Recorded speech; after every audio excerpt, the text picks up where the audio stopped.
Nu, Žalvaris Dakar. Gyvi. Batareikos dar. Gyvi. Yra dar parako statinėse. Yra dar parako statinėse. Viskas gerai.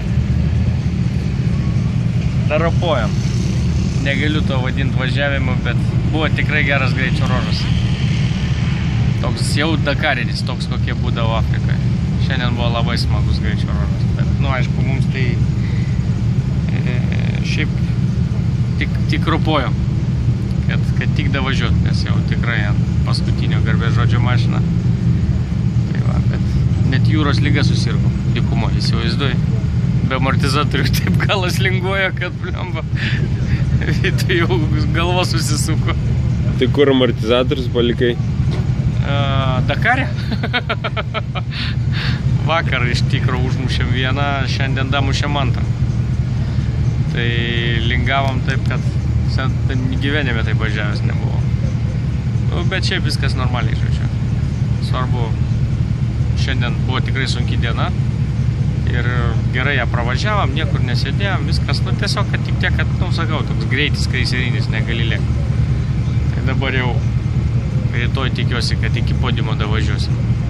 Liko 150 km greičio ruožo. 150 kalnuose serpantinai, bet ten jau nei smėlio, nei kopo. Tai tikiuosi, kad daroposim. Šiaip ne taip.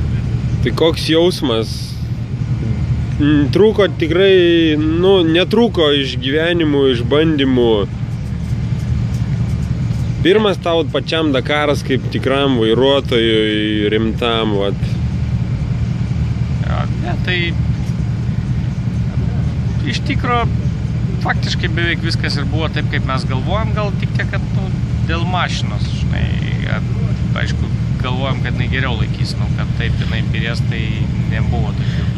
Kokių pamokų gavai iš Dakaro?